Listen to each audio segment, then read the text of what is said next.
Thank you guys.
Wow. What color is your guinea pig? Because we can't really see it.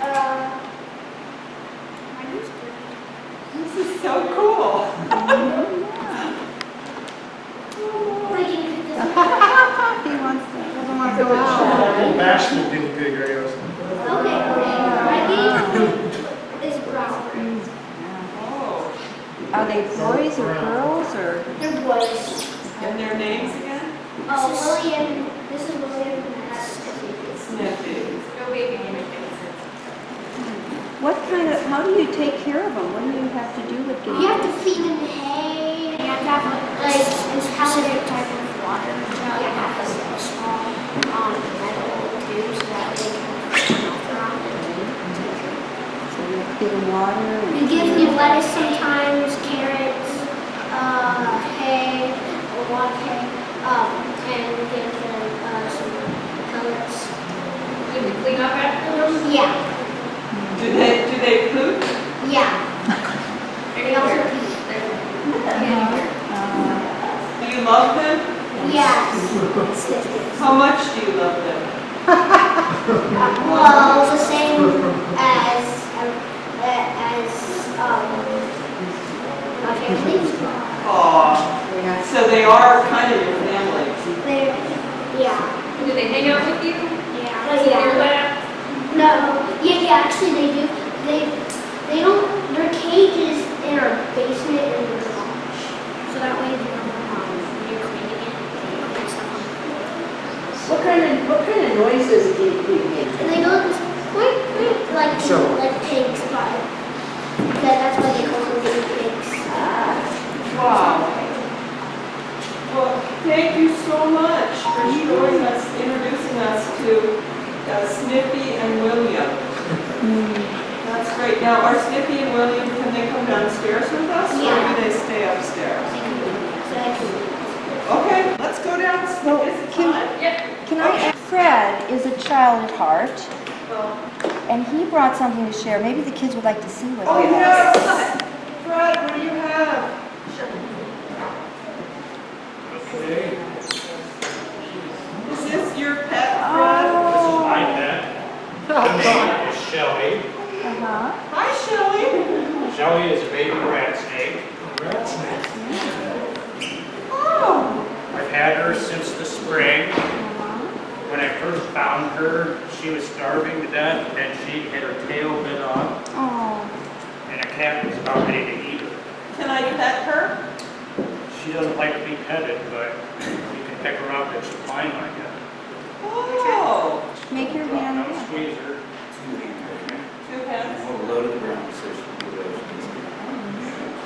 snakes are pretty peaceful.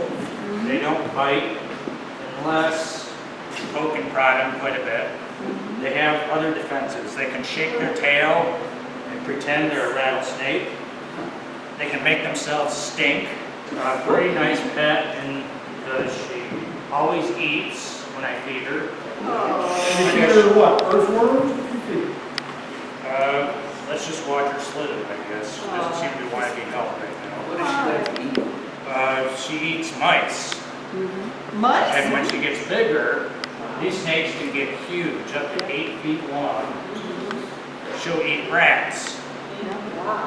Is this the kind of thing like when they open their mouth really big and they swallow the mouse and then you can see a lump in the snake? Yep, you can watch the lump go down their body. Like Little Prince, an elephant. Oh, wow.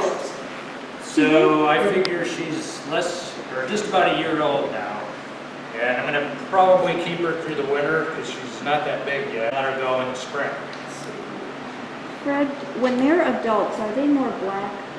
Yeah, they're more camouflaged when they're smaller because they have a lot of predators. Because we have like you said, 8 or 10 foot black snake that kind of lives in our garage and lives under our porch, and then every spring there are babies. And the babies look like this. They don't look as dark as these. Do all snakes smell? Most snakes use their tongues to smell. They actually taste the air, which helps them tell whether there's food around or predators, and they can identify individual people. The snake can see, but they don't have real good eyesight. They're better at smelling than they are at seeing, because they do a lot of hunting in dark areas where mice or rats. The fact that they're snakes helps them find mice and rats because they can get into the holes. They don't have to worry about their arms. I had snakes in my science classroom, so I'm very comfortable. Arms, but their favorite food is mice, of course. And mice are really common and easy to find. So mice are their most common food. And sometimes I don't want to give them a bad name, but the truth is they will sometimes get into bird nests, but that's only when they can't find mice. Did her tail regenerate? No, the snake's tail will never go back. They're not like a salamanders. Do you buy frozen mice? Always have that stuff. Yeah, I feed her frozen mice I get from the pet store. Occasionally I get fine mice. So I can save a few bucks and feed her live mice. Well, interesting fact, she is going to be the highlight at the Green Elementary School Land Lab on Friday. I'm taking her up to the Presbyterian Farm in Union Furnace. So all of Union Furnace School will get a chance to see her. She doesn't know it. Hopefully she'll be on good behavior. Any other questions? Thanks for listening.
Hi, I'm Lorraine McCosker. This is 59 Elmwood Place, and these solar panels were installed in 2011 by Appalachian Renewable Power, a company run by Gary Easton. Here he made up to 2.5 kilowatt array. At the time in 2011, we had just, what's really important is that we had, in 2008, our state legislature had passed Senate Bill 221, and there were all these incentives and mandates for utilities to decrease their coal use and their we didn't have gas on the market at that time. There was just a feeling of new energy, and I was very involved with the Sierra Club here.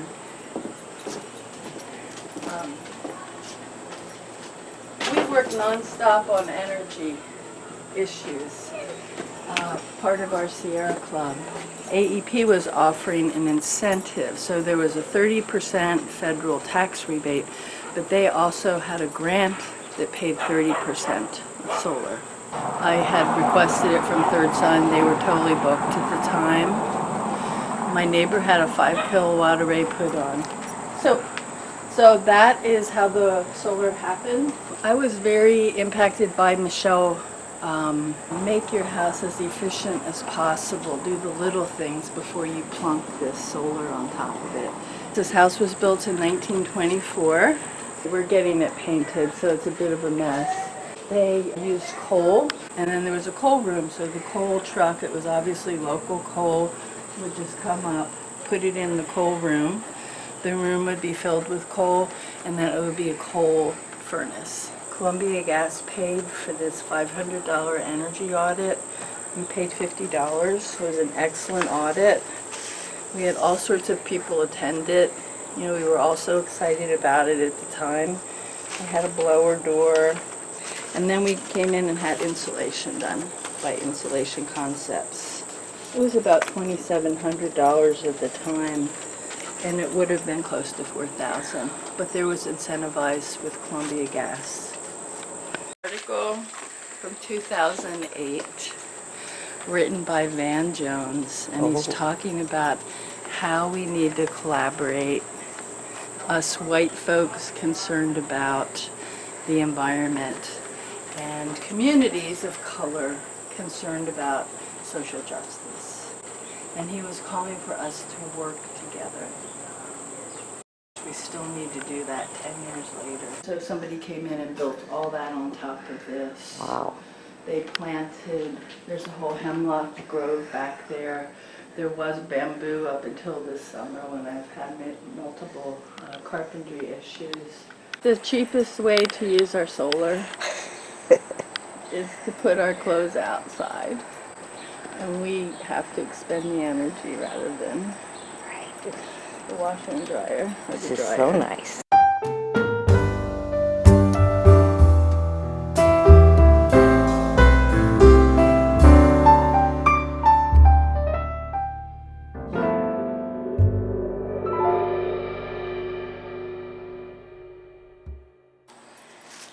Are you raising chickens? No, I have a cat in there.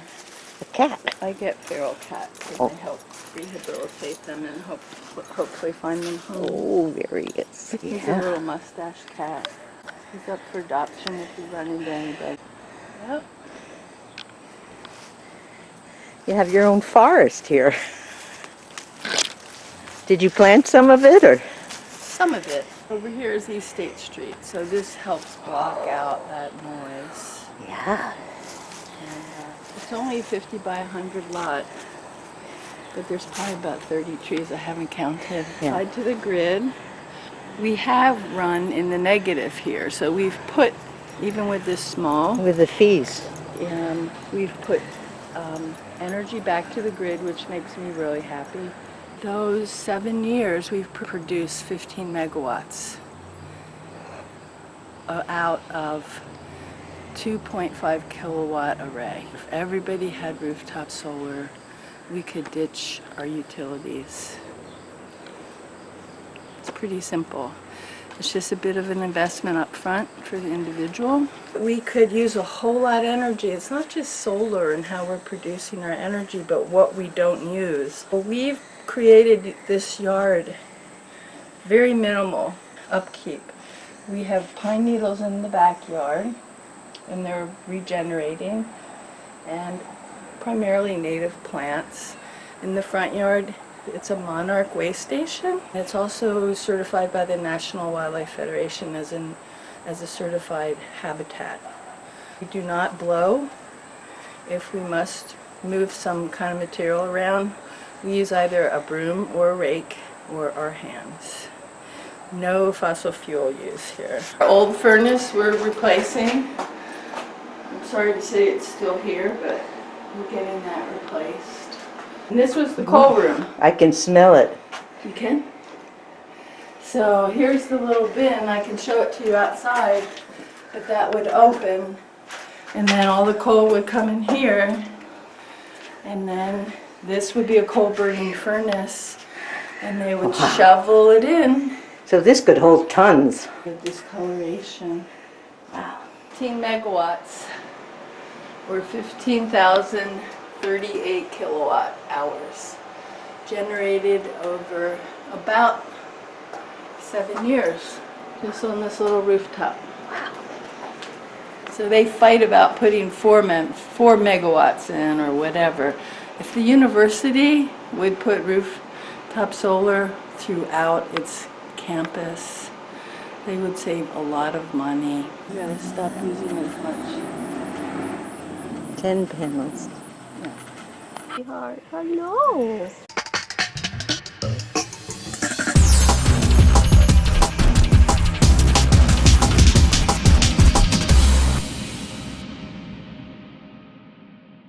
I just have to actually do it more. Build the system, and then I gotta do it. Did you consider that the hard part? Is the hard part over, or no?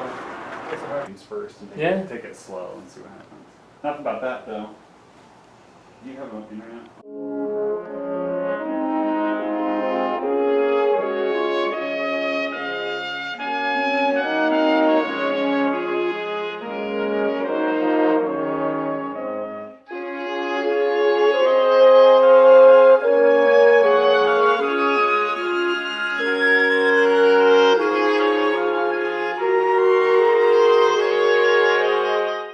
Until very recently, you can't brand, because we work with, you know, Zanesville, Somerset, Portsmouth, Marietta, and Athens, right?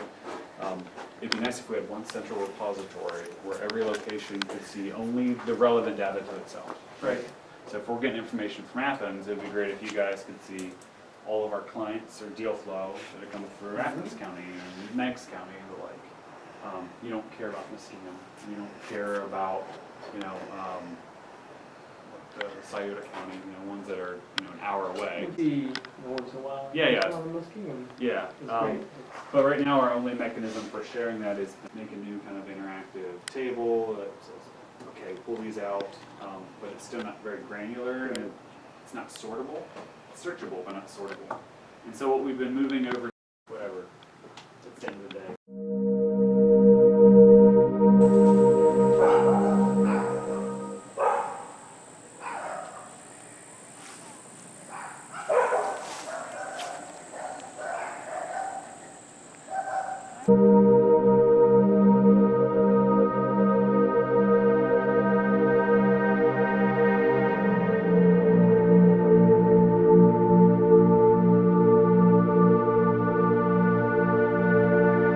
The state is trying to mandate they go door to door, but it's not going to happen Well, unless they, the health department? yeah, to make sure every septic Do they system. test your water too? If you rent HUD, you are required for an annual water test. In Hocking County, I rented HUD for a while. I never heard of a water test. in Hocking County you do. Yeah, different counties. Hocking County has a plumbing code, but that's it. You're on the water line here? Yes. One water line in, 2 electric meters. I did split So the there's already electric. water and electric and septic on the lot, because there used to be a house. There was. The LEAX taps were here, This was a 5-acre lot. I split it to a 3, 7, and a 1, 3. And yes, there was electric on both of them, though the way that it was ran to the property was not legal anymore, and I had to redo it, so that was a complete loss as well. I did everything underground, which cost an additional $5,000. I had to go off of a pole at the far side of the property up here, which is the only place they could get across without taking any of my neighbor's trees down. Then I went underground from there all the way down to here because they said, yes, they would go overhead, and I would have to take every tree 30 feet of the road on this side to go overhead. So you're going to build another one? Yes. Like the whole dividing of the parcels and the boundaries? Yeah, because now I have 2 parcels. That was the goal from the beginning. Yeah. I mean, To divide 5 acres was tough too. wasn't that's it? the problem. Anything less than 5 acres, you fall into that. And that's why it was 5.1, I'm sure. There were 2 houses. There was a trailer and a modular. So everything was here at one time, but I think the only thing I really gained value was the septic. I guess I'm going to use the existing septic. And I did a little buffering there to make it good as well, because it's from 1994. It's super insulated. It has 12 inches of cellulose all the way around. It's a double 2x4 stud wall. Under the slab is 6 inches of styrofoam for a super insulated slab. And there's an R50, 55 in the ceiling as well out of cellulose. That's the insulation portion of the shell. And then it's airtight. The way that we did airtight was poly under the slab. It is wrapped to the outside of the exterior wall, and it is across the top of the wall and to the inside just under the finished ceiling. 100% poly. So that the house is 100% 6 mil poly back, airtight as well insulated. So you Moisture tight. yes. Well, that takes care of both. Well, if it didn't, you could dehumidify with a small dehumidifier. That's nothing more than an air conditioner. So once you seal up the building, of course airtight, you have to let it breathe for indoor air quality. Where I work in Athens, we manufacture an air-to-air heat exchanger so that it is constantly taking air out of the house, throwing it outside, and it brings fresh air in equal amounts to replace it. Now, while it's doing that, it passes the 2 air streams through a heat transfer core so that it absorbs the heat out of the leaving air and transplants it into the incoming air. So that you open the window, but you didn't lose the heat. It provides the air, but it doesn't lose all of your heating or cooling that you've paid to put into the building. That is very important for, and only for really, indoor air quality. Everything that off gases out of the house, radon, we are in radon area, and then just building a tight house, you want it to breathe. And the ventilation machine will change the entire volume of air in the house once every 4 hours. You should go up and see it. It is in the upstairs mechanical closet. That vent takes stale air out, kitchen. There is a vent in the bathroom taking stale air out. And this one puts fresh air back in. If some odor is at the intake vent, most certainly it's going to come in. With the skunk dies right Don't there. have the skunk die by the intake vent. If there is wood smoke, like California, all the wildfires, that's another problem with ventilation. Ventilation always assumes the outside air is better. If the outside air is not better, you got a problem. Someone I know needs to have high quality air inside, regardless of what happens outside. So there's no answer to that, is there? We would build in a carbon absorption filter plus HEPA filter on the intake air for the times when there is trouble outside. High pollen or chemical smoke or something like that. But there is a filtration system on the unit you have now, but it's not particulate. MERV 12, so it captures particles but not odors. Don't be fooled. A MERV 12 filter captures 95% of all of the particulate down to 1.8 micron.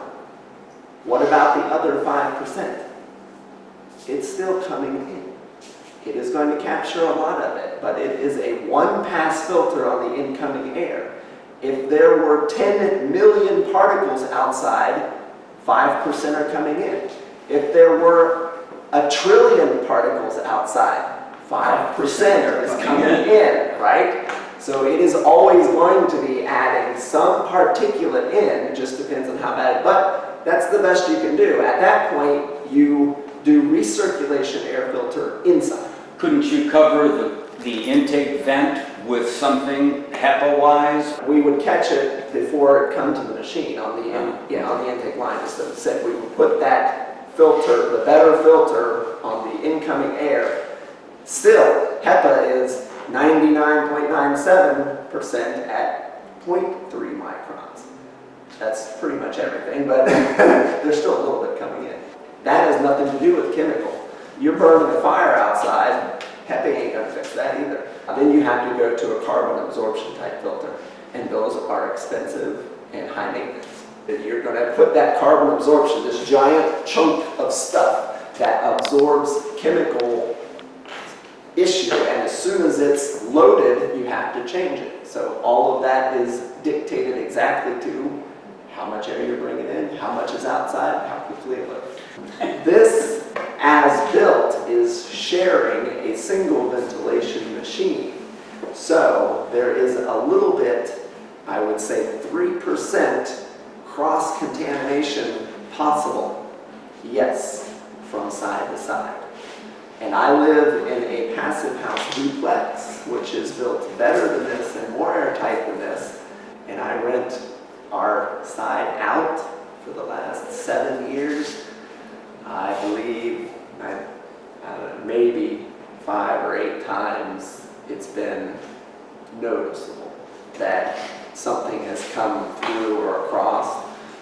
Even all of his potpourri things don't come through. It is actually only when he turns a fish or something really egregious. In our climate, it's best to have that in the middle of the wall, in the middle of the insulation layer. I have been, I should say, lucky, I suppose. Right now, here, it is right on the other side of the wood, so the plastic is exactly the same temperature as this interior. If the humidity from outside were to get all the way through the cellulose to that surface at that hot temperature, it would condense. But I suspect and hoping that at 12 inches it does not. In our climate, the vapor barrier wants to be in the middle of the insulation layer because we're in a mixed humid climate, meaning there's humidity on the outside in the summer and the humidity is on the inside in the winter. So we don't want to drive it one way or the other. Actually, we do balanced ventilation so that I'm not trying to drive it one way or the other. In the winter, I could do negative, and in the summer, I can do positive, and I can actually manually do that, but that's really hairy. So you have sandwiched that plastic layer between insulation? It's actually just underneath of this wood. All of the insulation is on top of it. If you wanted to be more safe, Have you ever done that? my house. Only because of its design, I did an ICF and an inside stud wall for more insulation, so it was very convenient to run the plastic up against the ICF, which has an R26 to the outside, and then I put another R26 with a freestanding stud wall and cellulose to the inside, and then the vapor barrier was right in the middle. That was a pain in the Any place you can reach in and check if there's moisture in there? I haven't had any problems in 8 years, so I ain't worried about it. I'll worry about it when it fails. If. Yes. On the wall, the vapor barrier is on the outside. On the inside of the ceiling. And it would technically be on the inside on the floor, because I did the styrofoam, 6 inches of styrofoam, and then my poly, and then I poured concrete on top of that. So the weak point are the doors and the windows, right? So that's why this building has so few windows? Not necessarily few. They are oriented all south. Yeah, but it's a rather dark place. You don't see much. Go to the next one. I've been there, it's even worse. The sun wasn't shining now. No, it seems that the windows are all rather small, and I can understand why, and that door still, you know, is the weak point. Yes. The whole system. If an engineer were building the building, he wouldn't put any windows in it. But the ratio of glass to the volume is exactly right for the maximum heat gain in the winter. So when the south sun hits the amount of glass I have on this building, I'm going to get 70% of the heat to heat the building for free in the winter. The overhangs on this one are not exactly right, which I will have to come back and put some fixed shading. Just looking at that, does it look like they weren't quite as Right. low as This it one should is close. This one's actually pretty close to what it should be, but that one's completely wrong. On my house, and it's facing south, I have a 20-foot wall on the south side of the house, and I have 2 levels of glass, and my overhang is 7 feet, so that on winter solstice, the shade line is at the top of my top piece of glass. In other words, it's 100% not shaded. Summer solstice, June 22nd, that shade line is 1 inch below the bottom piece of glass, meaning it is 100% shaded. So that's the best you can do with fixed shade. Beyond that, you have to do it manually. South, in our climate latitude, designed for maximum solar heat gain. There's Yes. a certain heaviness to a lot of passive house building that I feel with you. And I think like if you go to depth of the windows like this, you know, because we're dealing with double walls, it doesn't feel the same. You get these kinds of overhangs like he was just describing. I mean, and and just the heaviness of the building, and particularly like on the slab, the way that feels is not like a light gray. The first year as well, everything in here is going to be drying, especially all the concrete. It'll be roughly 6 to 8% more humid the first year to year and a half while everything dries out and gets stable. Now the cellulose was wet sprayed as well. I don't have no windows here because there's going to be a garage out there. Directly facing south, it would be really nice to have probably a skylight or something in the ceiling here, but I'm renting this, and again, there are no holes in my roof. There are no holes, there are no dormers, there are no intersections, right? You drive by the beautifully architectural houses that have 6 dormers, 10 different roof lines, where stuff was, you know, and which one of those houses is going to leak the soonest? And no matter how good your contractor is, well, you gave him a heck of a job to seal every intersection. It's concrete, it won't hurt it. But it'll take longer for the moisture to get out. The heat load on this house is roughly 15,000 BTU. It's all electric, air source heat pumps. Mini split. One mini split in this side, one mini split in the other side. And if you're to walk around to the back, you'll see both of them. Yeah, there's one for each because I did split the electric and keep it utility-wise completely separate. What's your estimated $70 a month. kilowatt hours per month usage? Kilowatt hour a month must be about 700 to 800. Average per year? Yes. My house uses 11,000 kilowatt hours and it's 3,200 square feet, but it's better than this. So I'm estimating between 700 to 800 a side, I guess a total of 1,600 kilowatt hours a month for the total building, which is $160 a month, which is $80 a side. Total, and it's all electric. And that's with an air source heat pump, not geothermal. 700 to 800. Each for each unit? Yeah. Well, the meters are split. I estimate that the electric bill here is going to be between $70 and $85 a month. That one's probably going to be $80 to $95 a month. It's going to be less than 1,000 kilowatt hours a month each. But that's for everything. Yes. These are SEER 24, I believe. Pretty darn good air source heat pumps. But that is, as far as energy efficient appliance goes, I have instant electric water heaters. It's all upstairs in the closet. What about the floor, Jason? It's got an epoxy coat on top of it, but yes, it is just concrete. Concrete with an epoxy coat. Yes. That's what you paint on. If you have it strictly on heat pump mode only, so I keep it 130 just to make it go a little longer. 120 is domestic hot water. You're not allowed to take it higher than that. 130 in my house, if you turn it on, you couldn't stand under it. It scalded you. Well, they have scald preventers on the new shower. We don't have any kind of code like that around here. There is no code for that? Darn. This house, it's going to be finished on Wednesday. How many amps does it take to run one of those? A lot. Well, can you give me a number? 40, I think. It takes a number 6 wire, which is the biggest freaking wire I have to You run think in the it's house. 40 amps? I think it's 40 amps. Can you run 220 directly off your service, directly to that? So if your hot water tank is electric and it's on a 220 breaker, you don't have to change anything. A hot water tank usually is a number 10 wire, and they only draw about 20 amp because they can heat slower. These have to heat it really fast, so it takes a whole lot of energy, but for a short period of time. But it could run off a 220 breaker, or does it have to have a separate service? No, 220 breaker. Okay, that's what I wanted to know. So these are independently on one 220 breaker in each box. So can you prove that this is more efficient than a really efficient tank? No. Tank versus instant hot water. It is more about how you use it and how long your lines are. Is your tank insulated? Why do you do it always this way? It's cheaper. Just cheaper initially. Cheaper initially and the same utility cost. If you were going to go off-grid, okay, and do solar as well. That's really tough. How many amps? You want to do some? Well, we were talking about doing a propane Propane assist?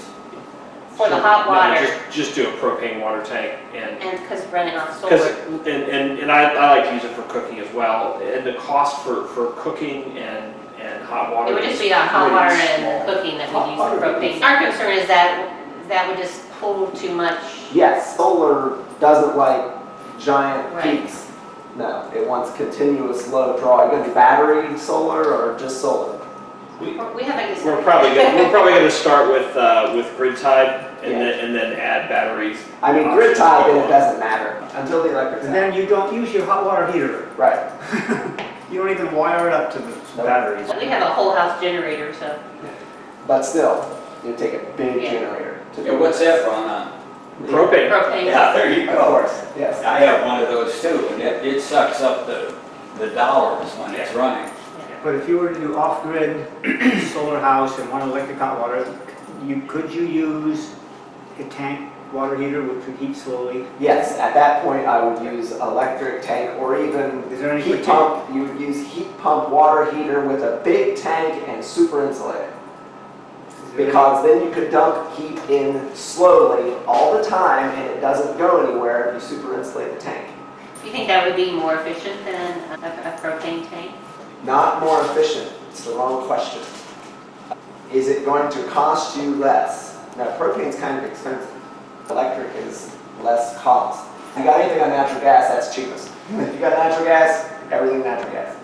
Well, I mean, the thing is that eventually it would be really nice to be able to run everything on the solar. No, then I would do the electric and a bigger tank. I mean, if it's just one family and you are operating the system, Right. in other words, you know how it works and you are operating the system, I would probably just do a slightly bigger than residential tank, get a good one that's insulated, insulate it again, and have a heat pump water heater that puts heat in slowly.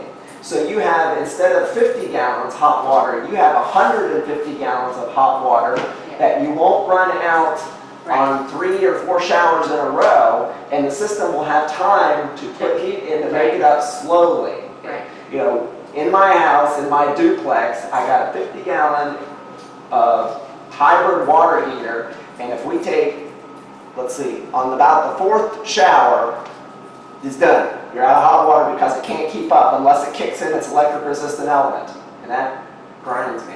That's the problem. Everyone comes home at 5:30. They want to shower from 6:30 to 8. Everyone takes that 4 or 5 showers right there, and that's the problem. It can't keep up. If I had two, I'd run them both in hybrid mode only, which would be the maximum efficiency, the least amount of electric, but I've got to be able to store a little bit more because everyone wants to shower at the same time. I can't tell my tenants, no, you can't shower at 6 o'clock. So this is the heat exchanger? Yep. Air exchanger. Two ducts to the outside, two ducts to the inside. One's pulling fresh air in, one's pushing stale air out. And the same on this side, it's pushing the fresh air into the house, and this one's pulling the stale air out. Pulling the stale air out of all the bathrooms and kitchens, pushing the fresh air into the living room.